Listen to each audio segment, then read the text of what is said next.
Son más de 10 años de trayectoria dentro de los medios de comunicación. Y por eso, en Pénjamo TV, nos orgullece presentarte ¿Qué crees Radio? Un concepto diferente e innovador para ti. Bienvenido, con entrevistas, reportajes y mucho más. Conducido por nuestro amigo José Luis Cortés. Que lo disfrutes. Adelante con la entrevista de ¿Qué crees Radio?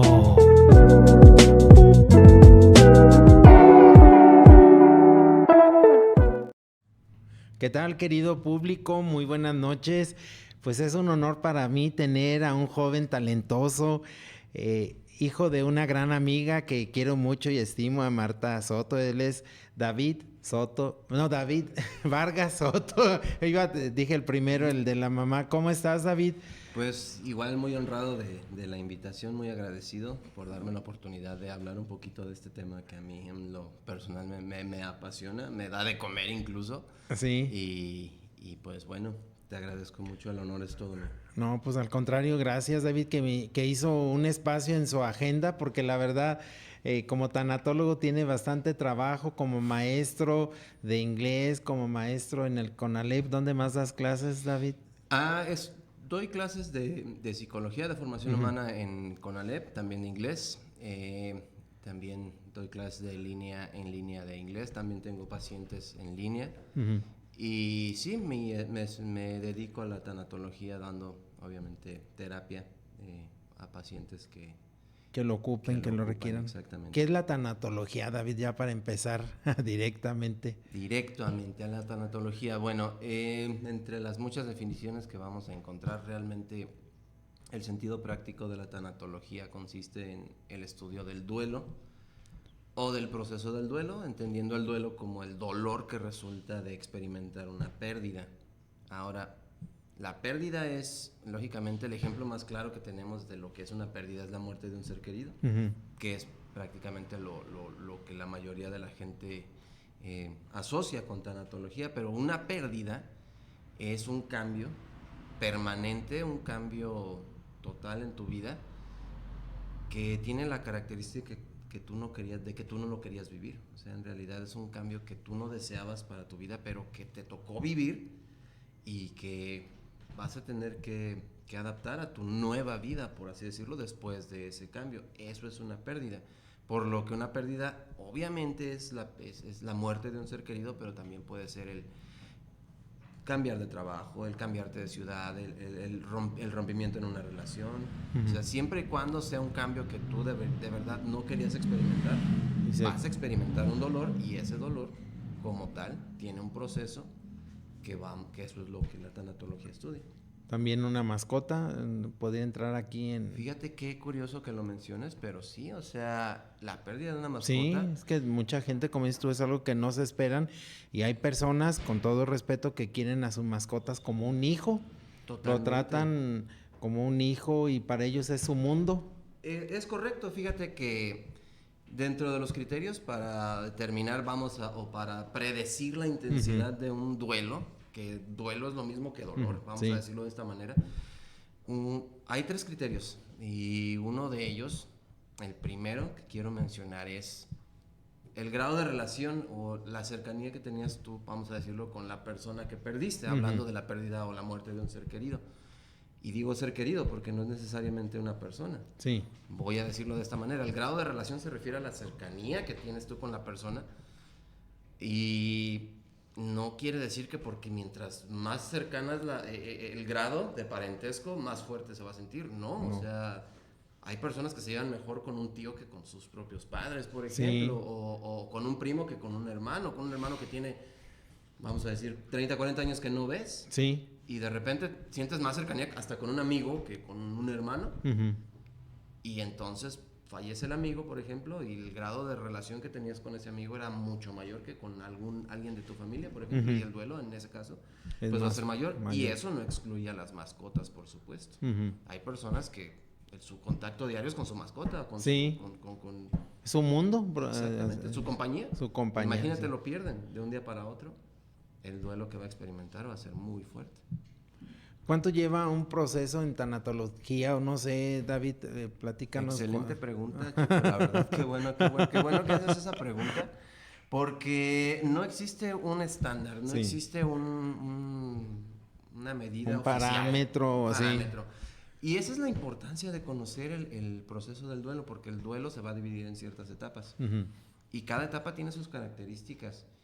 Si no las conoces, puede que te estanques en una, puede que dures mucho tiempo en una creyéndolo como que es algo normal y es algo que va a quedarse. Y no, el proceso es algo que te va a ayudar a adaptarte a una nueva vida, pero que a través de esas etapas vas a ir tú reconociendo el camino que llevas. Ahora, si hemos de hablar de una medida, de un tiempo estándar, fíjate que sí se habla mucho de entre 1 y 2 años. Y te voy a decir por qué. Normalmente se habla de 1 año, sobre todo si el duelo es muy intenso, porque en ese primer año vas a experimentar todas las primeras veces, se les llama. Digamos, la primera Navidad, el primer cumpleaños, el primer aniversario, las primeras veces, que incluye la primera vez que vas, por ejemplo, al cementerio, la primera vez que vas, la primera misa. Entonces, en ese primer año va a ocurrir todo eso. Entonces son cambios muy fuertes, son adaptaciones muy fuertes, y después de ese primer año viene como que otro periodo donde ya vas empezando a sentir un poquito más de normalidad tras la pérdida tan intensa que tuviste. Tú como tanatólogo te dedicas a apoyar a las personas, a escucharlos, David. ¿Cómo es este proceso de, yo por ejemplo pierdo un ser querido, voy contigo, ¿cómo es? ¿Cómo ayudas a la persona? ¿Verdad? ¿Cómo empiezas exactamente? Obviamente lo primero que tenemos que saber o que tener en cuenta, te lo vuelvo a decir, son estos 3 criterios. El primero es el grado de relación que tenías tú con la persona. Vuelvo a decir, no quiere decir grado de parentesco, no, sino cercanía que había en la relación con la persona. Si vemos que el grado de relación era muy fuerte, lógicamente estamos hablando de un proceso que se va a alargar un poquito más. ¿Cuál es el segundo criterio? El segundo criterio va a ser la forma. Fíjate que la forma influye. ¿Cómo muere la persona? Sí influye mucho, porque no es lo mismo superar una pérdida de alguien que venía luchando muchos años con una enfermedad agresiva, que viste a esa persona sufrir, perder facultades, sufrir, cambiar la vida de todas las personas a su alrededor, y por feo que suene, muchas veces ese tipo de pérdidas es antes de que suceda, las mismas personas o al mismo paciente llega a decir, Dios mío, ya. Sí. O sea, a nosotros en la familia sí nos pasó de mi mamá. Fueron 5 meses, 15 días, y los últimos días llega un día mi hermano y me dice, ¿verdad que ya no es vida la vida de mi mamá?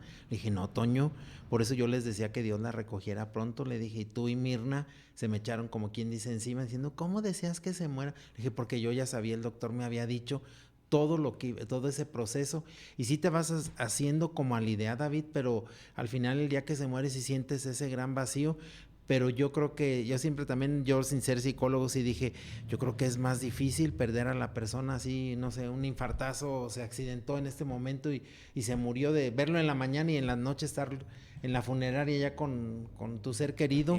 Sí, yo decía, yo creo que te vas adaptando y vas aceptando, y como que el universo y Dios te ayudan a aceptar la muerte, que no la aceptas, porque a mí me pasó así como 1 año, David, y como dices tú ahorita comentaste, la primera Navidad para mí sin mi mamá fue fatal, fue muy duro, fue terrible, y me la pasé llorando. Decía mi hermana, lo que no lloraste el día que se murió mi mamá, ahora le estás llorando. Le digo, es que yo siento más hoy este día esa ausencia de mi mamá. Claro.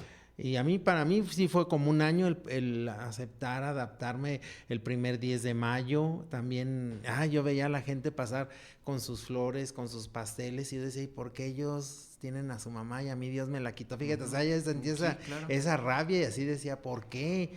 ¿Qué hice para que me quitaras mi mamá? Y es que sí, es como que no aceptas y tienes esa rabia con el mundo, con las personas, porque decía, pues, qué padre. Y me acuerdo que ese día no hicimos nada, mi hermana y yo fuimos y nos compramos incluso una torta ahí en la calle Javier Méndez, porque ni tiempo tuvimos de hacer nada, y como que era un día que no queríamos, la verdad, así como que estar festejando el 10 de mayo. Claro. Porque ya no la teníamos. Vuelvo al punto, y sí, qué curioso que menciones lo de la ira, porque eso es una de las etapas del duelo. Eventualmente vas a llegar a experimentar un coraje, pero dentro de este segundo criterio, que es, te vuelvo a decir, la forma sí influye.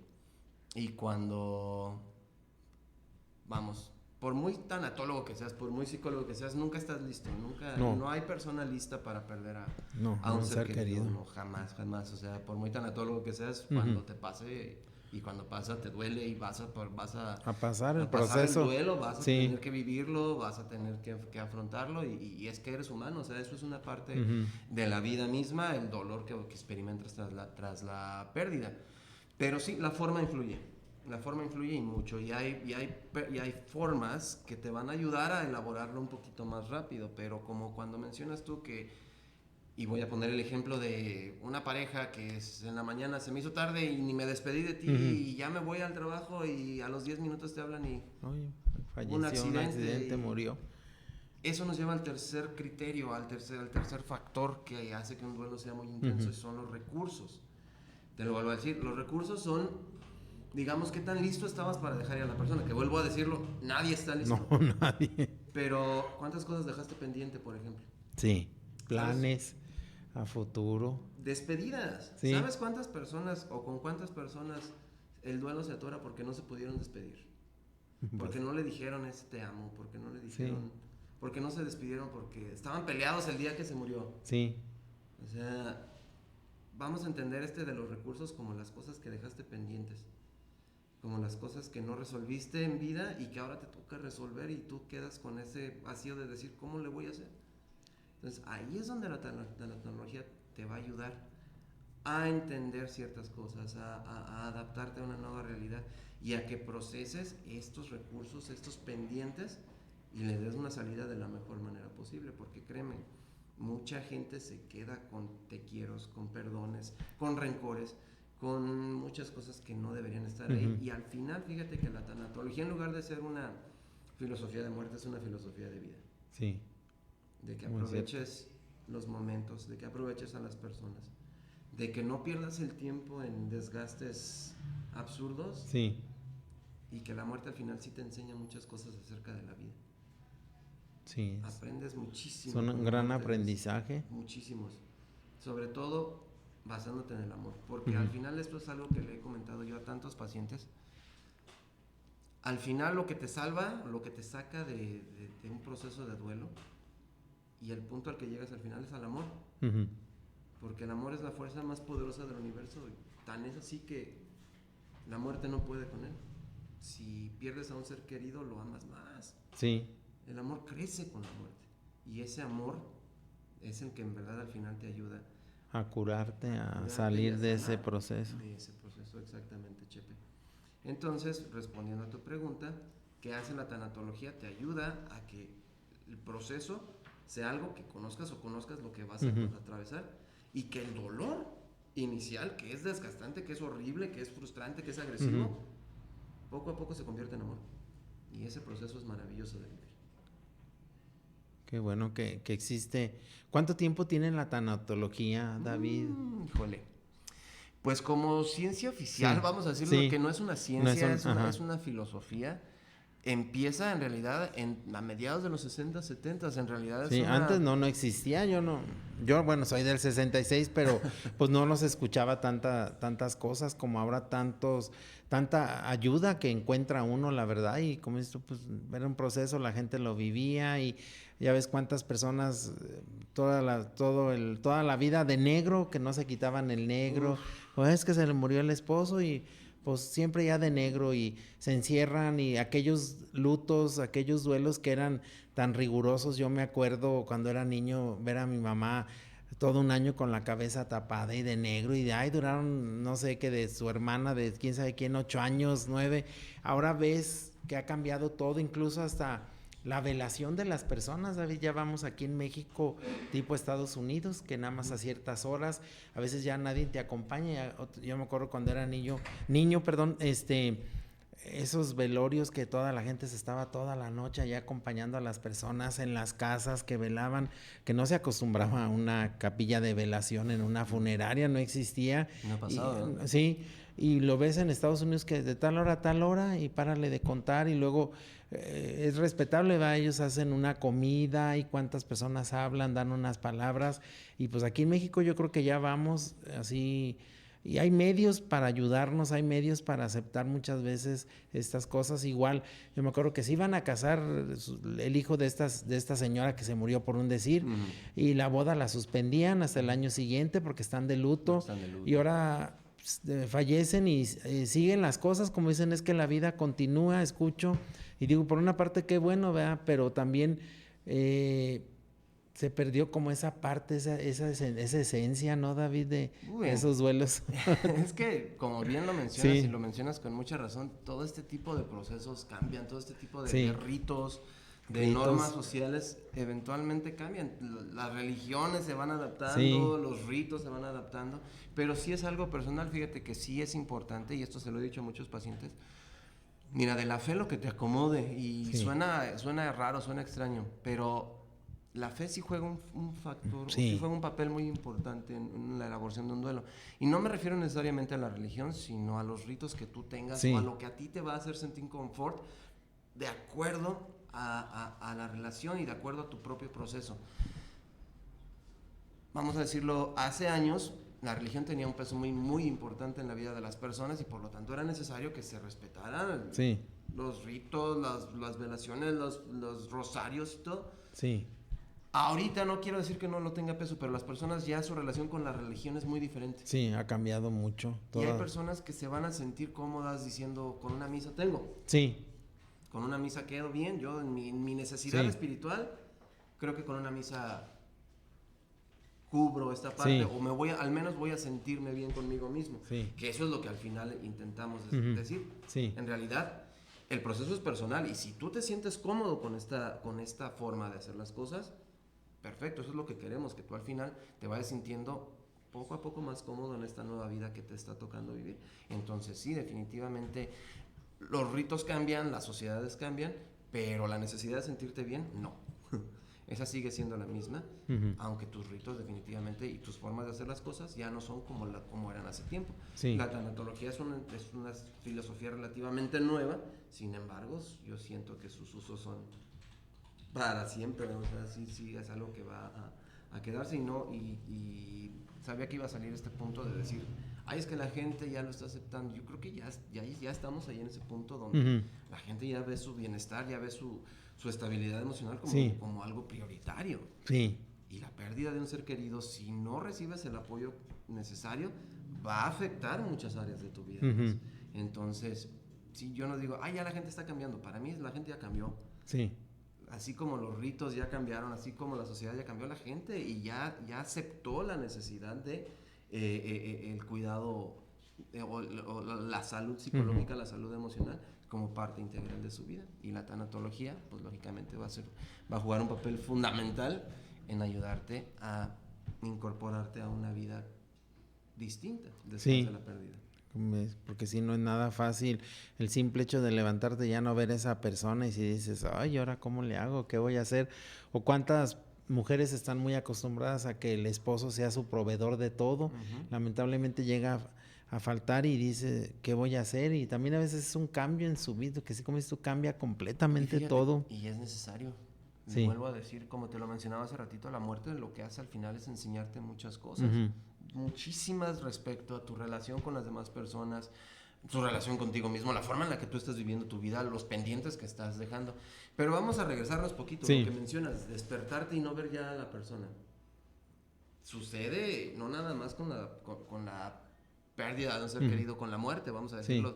los padres que de repente sus hijos ya se fueron a A la estudiar universidad, el síndrome del nido abandonado, ¿cómo le llaman? nido vacío, Nido vacío. los divorcios, Un divorcio también, ¿verdad? ujú, claro, los rompimientos, ni siquiera de divorcio, vamos a decir los rompimientos de Ujú. noviazgo. Ujú. Claro que te pueden llevar a un duelo, claro que te Sí. pueden llevar a un proceso que se puede complicar. Vuelvo a decir, si se cumplen los criterios, si tu relación era cercana, si fue muy intempestivo, lógicamente va a haber un proceso fuerte, efectivamente. Entonces, esos momentos que tú mencionas, por ejemplo, despertarte y ya no ver, ir a la carnicería y en lugar de comprar 1 kilo, comprar 2 bisteces, o sea, ese tipo de cositas, aunque no lo creas. Sí, sí pegan y sí. Sí. Y alguien puede llegar a decir, pero ¿por qué vengo llorando de la carnicería? Sí. Pues ¿por qué? Porque sufriste un contacto directo con el dolor. Y es donde muchas personas de repente no entienden o juzgan demasiado agresivamente el dolor que una persona puede llegar a sentir. Por ejemplo, con una mascota. Sí. O sea, ir al súper y ya no comprar las croquetas. Claro Sí. que va a pegar, claro que va a doler y claro que te va a sacar lágrimas y qué falta de empatía alguien que te diga, pues quiero un perro. Sí, sí. Es que no todas las personas tienen los mismos sentimientos o tenemos. Y es importante considerar la empatía como parte del apoyo que tú puedes ofrecer a una persona. O sea, a ti no te duele, pero a él sí. Sí. El hecho de haber perdido a su mascota es algo que le va a pegar. Y adaptarte a una vida en la que tú hacías las cosas de una forma y ahora ya porque falta algo, porque algo ya no es como era, te mueve todo. Y esa es la primera etapa. El shock, la desorganización, que también le vas a llamar negación. Muchos autores la van a conocer como negación. Y la negación es muy interesante en el sentido de que se reconoce o se identifica como el negarte, el no querer adaptarte, el no querer entrarle a la vida. Por eso mucha gente se aísla, por eso mucha gente deja de salir, por eso mucha gente ¿Se encierra? se encierra. Sí, se encierra. Exactamente, quiere estar dormida todo el tiempo. Pero no es que cuando ya dejas de hacerlo, ya pasaste de la negación, no, la negación es no hables del tema. Sí. No toques el tema y no le menciones nada porque todavía, o sea, el hecho de todavía no quiero tocar ese tema, y eso es algo bien natural, o sea, también, lógicamente tú si te pasó, no estás en toda la disposición y voluntad de hablar de lo que sucedió. Vas a querer tomarte esos momentos de hoy no es el día para hablar del tema, hoy no quiero hablar, hoy no quiero enfrentar esta situación, y por eso le llamamos negación, o por eso se le llama como que evasión. Te vas a despegar un poquito de la realidad, y ese despegarte de la realidad te va a ocasionar mucho destanteo, mucha desconcentración, se te van a olvidar cosas, vas a olvidarte de comer, tu sueño, alteraciones del sueño, por ningún lado. Por eso la primera recomendación en esta etapa, o la recomendación más común en la primera etapa es cuida tu salud. No te olvides de comer, no te olvides de dormir, no te olvides tus hábitos, no te olvides de tus hábitos. Poco a poco verlos incorporando. Los golpes de realidad te van a ir ubicando en esta nueva forma. Entonces, a medida que vayas incorporando nuevos hábitos, como el dejar de comprar cosas, como el dejar de esperar ver a la persona cuando llegas a casa, que es dolorosísimo, por supuesto, pero eventualmente va a ir siendo menos doloroso, y es cuando vas a poder pasar, digamos, a la segunda etapa, que es la ira. Como me pasó, sí, yo sí sentía mucho coraje, la verdad, ¿por qué? Y te empiezas así, haces esas preguntas, pero no encuentras respuestas porque no hay quien te las dé. ¿Cómo sabes que eso es lo que más se vive en la segunda etapa? En la segunda etapa lo que vas a experimentar es coraje, y adivina contra quién, contra Dios, Sí. Contra el doctor, contra el hospital, contra no sé, todo el que tuvo que ver con lo que haya sucedido. Y cuando al final ves que no es culpa de nadie en realidad, sigues sintiendo tú ese deseo de, entonces, ¿quién fue? Y puedes caer en ti mismo también. Te vas a reclamar muchas cosas. Y vas a empezar a preguntarte, ¿por qué no lo llevé a otro hospital? ¿Por qué lo hubiera? ¿Por qué no hice?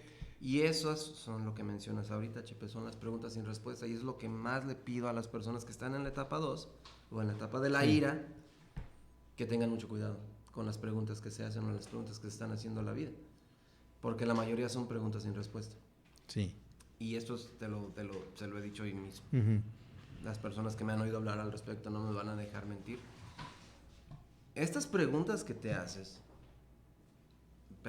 que me disculpen las personas que me van a oír si violo algún, si me paso alguna línea, ¿verdad? Pero estas preguntas que te haces, si viene Dios mismo a contestártelas, no las vas a aceptar, no te va a satisfacer la respuesta. Son preguntas que de verdad debes evitar hacer, debes reconocer, identificar y dejar de hacértelas. Sí. Porque solo sales de la segunda etapa cuando aceptas que las cosas pasan. Los divorcios pasan, la muerte pasa, Todo los cambios pasa. de trabajo pasan, los accidentes pasan. Son cosas que pasan, no es algo que te pasó a ti. ¿Sí? A todo el mundo. No es algo que fue sobre de ti, porque no, lo que te pasó es algo que te pasó a ti y le ha pasado a 1000 gentes antes y le va a pasar a 1000 gentes. Le está pasando a más gente ahorita. Sí. Y ves que mucha gente pierde tiempo. ¿Por qué, Dios mío? ¿Por qué a mí? ¿Por qué no él? ¿Por qué? Sí. Pues te tocó a ti ahorita, pero en realidad esto le va a tocar a alguien mañana y ahorita mismo en una hora le va a tocar a alguien más. Así es. No. Esa es la segunda etapa y luego la tercera y última. No, son... ¿Mande? Un mensajito dice Fati, saludos Luisito, te quiero amigo. Muchas gracias Fati. ¿Quién más? Pues gracias a las personas que se están conectando, que nos están saludando por las redes. Muchísimas gracias a todos, un saludo a todos. Es TikTok, el TikTok. La tercera, son 5 etapas. Son 5, pues Son luego 5 sigue la etapas. tercera. Bueno, vamos a decirlo de esta Sí. manera, ¿va? De acuerdo al autor, hay distintas. Pues hay quien maneja 5, hay quien maneja 7, hay quien ya no les dice etapas, hay quien les dice tareas. O sea, en realidad depende mucho del autor.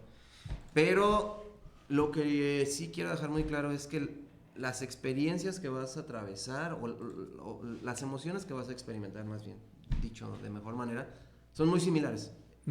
Pero va a haber personas que van a tomarse un poquito más de tiempo, va a haber unas que lo van a procesar un poquito más rápido, pero en sí el camino es muy parecido en todos. Primero te vas a desorganizar totalmente. Vas a perdonarte que se te olviden fechas, que se te olviden cosas, que se te olvide comer, que se te olvide... Eso va a ser natural porque te estás adaptando, o sea, te sacudieron por completo la vida y volverte a adaptar es difícil y toma tiempo. Sí. Ya cuando sales del knockout, vamos a decirlo, pues obviamente tú sigues viendo la realidad como una realidad agresiva, fea, y vas a enojarte con el que se pueda. Y solo vas a salir de ese enojo cuando en verdad, y es muy doloroso en algunos casos, pero la verdad es que no es algo especial lo que te pasó. Es especial para ti, es doloroso para ti, te va a cambiar la vida, pero no lo hace especial. Es algo que sucede, va a seguir sucediendo y va a seguir pasando. Mientras más pronto, que sé que en algunos casos lógicamente es complicado, mucho más complicado. La realidad es que no te está pasando a ti, no es algo especial lo que te está pasando y es algo que tienes que procesar y aceptar para que puedas llegar, digamos, a la tercera etapa, que es, vamos a decirlo, la primera de las bonitas, por así decirlo. Se llama negociación. Y es donde va a pasar lo que mencionabas ahorita. La señora que, y recuerdo mucho el caso de, voy a cambiarle el nombre, ¿verdad? Sí. Vamos a decirle la señora Patti, que me acuerdo mucho cuando pasó a la tercera etapa, porque llegó bien contenta a terapia, de que había pintado su cuarto. Y es que todo fue lo que hice todo el fin de semana. Y no sé por qué me siento mejor, pero yo pinté el cuarto y es que era mi esposo el que hacía eso. Y es que era mi esposo el que pintaba, es que era mi esposo el que arreglaba las cosas. Entonces, todo empezó de una chapa que cambió. Dijo, ¿cómo no? O sea, no había quien fuera a su casa a cambiar una chapa. Y dijo, pues yo lo hago. ¿Cómo le voy a hacer? Pues lo voy a hacer yo. Y empezó, cambió la chapa y eso le dio un impulso a decir, caray, o sea, mi vida sigue, mi vida sigue siendo mi responsabilidad, mi casa se está deteriorando, pero porque yo lo estoy dejando, porque yo lo estoy permitiendo. Entonces, recuperó su poder, vamos a decirlo, recuperó el control de su vida a través de cosas tan pequeñas que no hubieran sucedido si no hubiera pasado lo que pasó antes.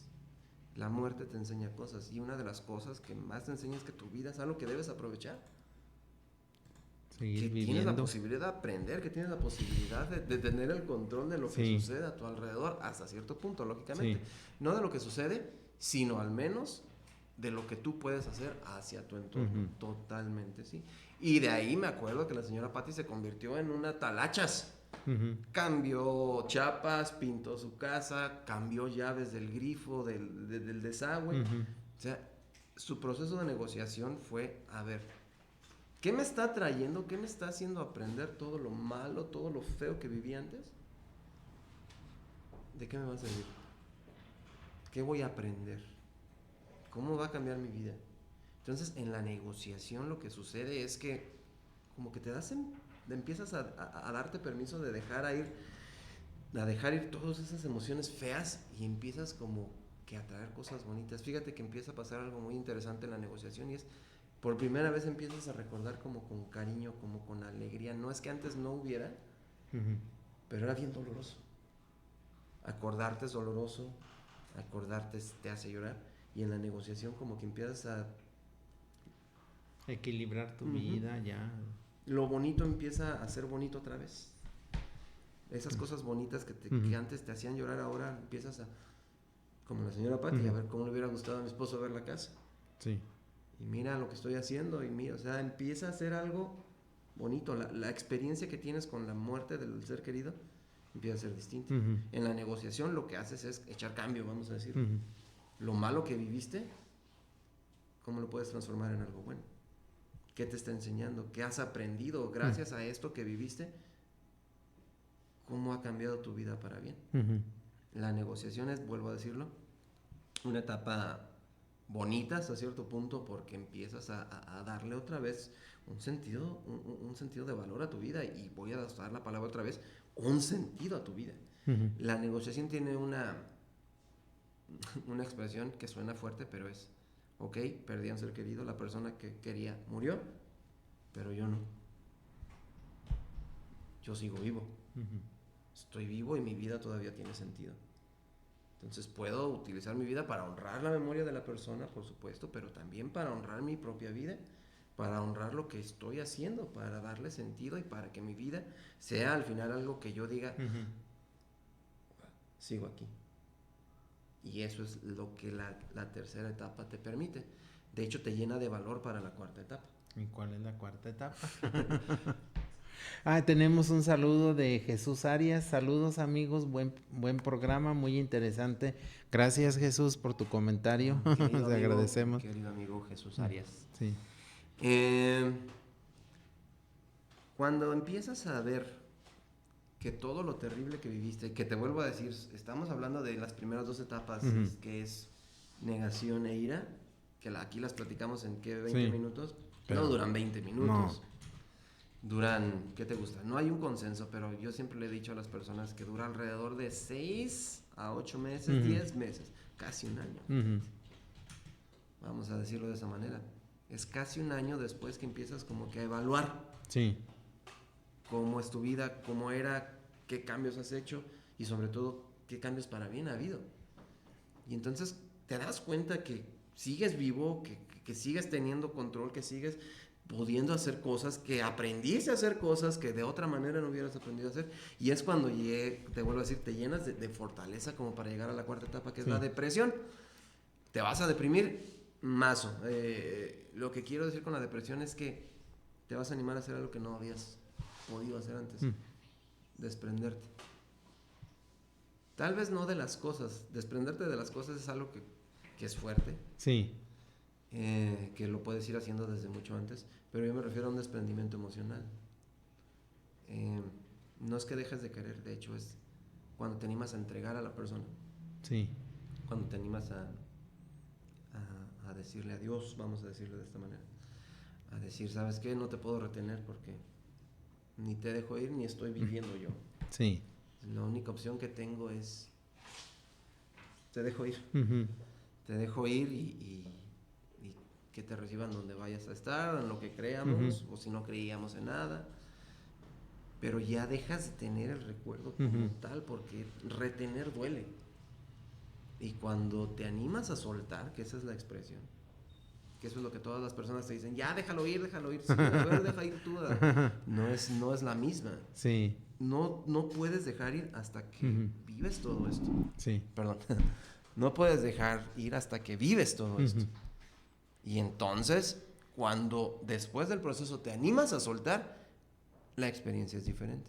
Sí te va a deprimir porque sabes que estás desprendiéndote, porque sabes que ahora sí estás diciendo adiós. Pero es un cambio necesario. Y sobre todo te trae mucha paz. Sí. Te trae mucha calma. Lo identificas cuando lo haces bien. Porque la liberación que experimentas te cambia por completo la vida, te cambia la relación que tienes con la persona. Y es cuando llegas a la última etapa. ¿Y cuál es la última etapa? La ¿Cómo se llama? aceptación. Saludos, Elliot Rizzo, saludos, amigo. Nos manda saludos, Elliot. Y acá el maestro David, te Hola, dicen, muy buenas profe. noches, Stephanie. ¿Qué tal? Hola, místico. Hola, buenas noches, gracias. La última etapa es una etapa que, bueno, te hace vivir un amor como no lo habías experimentado. Y es como le he dicho a muchos pacientes, en verdad, te permite darte cuenta de lo importante que es el amor en tu vida. Recuerdas y ya hasta te gusta acordarte de la persona. Ya disfrutas el recuerdo, ya disfrutas el durar un rato diciendo, ay, cuando hicimos esto, cuando hacíamos esto, y te ríes y vives la experiencia y te vuelves a dar permiso de sentir alegría, a recordar con amor, a recordar lo bonito. Se dice que estás en la aceptación cuando puedes hablar de la persona y lo que experimentas es alegría, es amor y ya no dolor. No quiere decir que el dolor desaparece. Sí. Pero el dolor se convierte en algo que te enseñas a manejar. Sí. Y es más, te das cuenta que sientes más amor que dolor por la persona. Sí. Y te das más permiso de experimentar el amor que el dolor. No quiere decir que ya no lo vas a sentir. No. En algún momento vas a andar con las defensas abajo, va a pasar un carro con una canción que le gustaba mucho y te va a pegar y Sí. Y vas a decir, pero ¿por qué me dolió si yo estaba bien, si ya iba...? Pues es que no dejas el dolor no deja de existir. Pues somos humanos, tenemos sentimientos. Y vas a ayudar, y vas a enseñarte a ponerle su casita al dolor, pero eso no quiere decir que no tiene una ventanita por donde se asoma de repente, ¿no?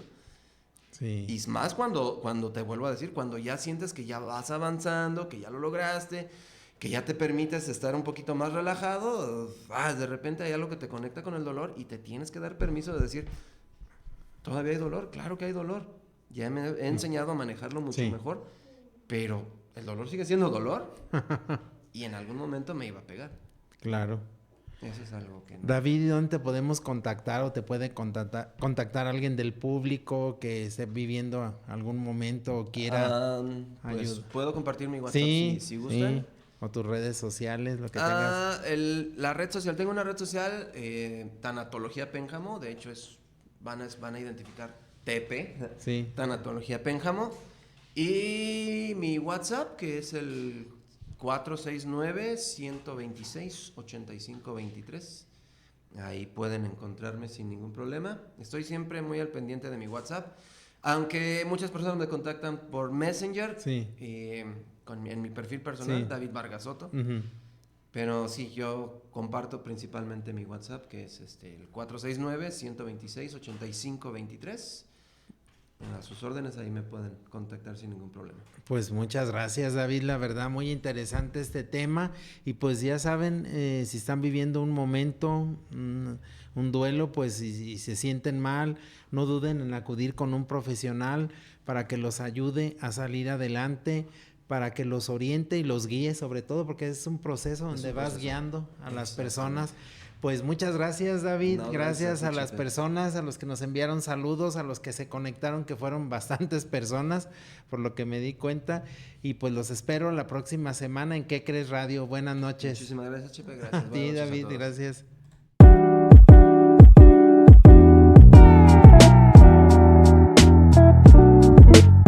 Son más de 10 años de trayectoria dentro de los medios de comunicación, y por eso en Pénjamo TV nos orgullece presentarte ¿Qué Crees Radio? un concepto diferente e innovador para ti. Bienvenido, con entrevistas, reportajes y mucho más. Conducido por nuestro amigo José Luis Cortés. ¡Que lo disfrutes! Adelante con la entrevista de ¿Qué crees Radio?